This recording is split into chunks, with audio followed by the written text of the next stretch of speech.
Speaker, I yield myself such time as I may consume. Gentlewoman is recognized.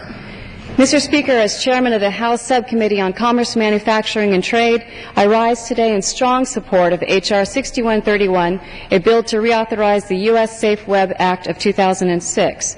I'd like to thank Energy and Commerce Committee Chairman Upton for his leadership on this important issue, as well as Ranking Member Waxman. But a special thank you also goes out to my good friend and lead co-author of H.R. 6131, our subcommittee's ranking member, Mr. Butterfield of North Carolina, for his strong bipartisan support. When it comes to the future of electronic commerce, consumer trust and online privacy are trending topics that Americans care very deeply about.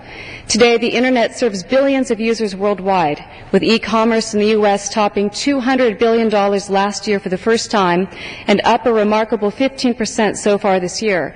But lurking online are hackers, cyber thieves, and even organized crime rings. As someone who is deeply involved in online privacy issues as well as consumer protection, I'm very concerned that e-commerce will cease to grow and flourish if Americans lose faith in their ability to be protected from online predators, jeopardizing future innovation as well as our nation's fragile economic recovery. One important tool in combating cross-border fraud, spam, and spyware is this Act, which is set to expire next year. H.R. 6131 reauthorizes important crime-fighting and consumer protection law for another 7 years.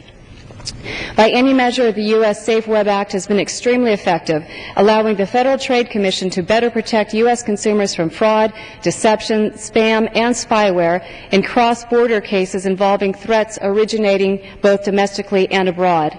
And to give you an idea of just how well it's working, no opposition to reauthorizing the law has been expressed from either the business community or by advocacy groups. Most importantly, the U.S. Safe Web Act enhances the FTC's investigative and enforcement functions by authorizing information sharing with foreign enforcement agencies, something the Commission may not do without express authorization. The Act only allows information sharing with countries whose law on data sharing is substantially similar to that governing the FTC, and the FTC may share data only under conditions where the information will be treated confidentially, and the country will reciprocate information sharing with the FTC. Clearly, we would be fighting an uphill battle if these critically important consumer protections were not in place. About a decade ago, the Federal Trade Commission began to highlight the growing problems it encountered in effectively combating Internet scams and fraud directed at American citizens by foreign operators, oftentimes involving organized crime rings. By 2005, an estimated 20% of consumer complaints the FTC received involved fraud originating outside of the U.S., costing American consumers hundreds of millions of dollars each year. In order to expand its ability to effectively fight online fraud, the FTC sent Congress legislative recommendations in 2005 seeking additional authorities. Without objection, Congress passed the U.S. Safe Web Act on December 6 of 2006, and it was signed into law 2 weeks later by President Bush.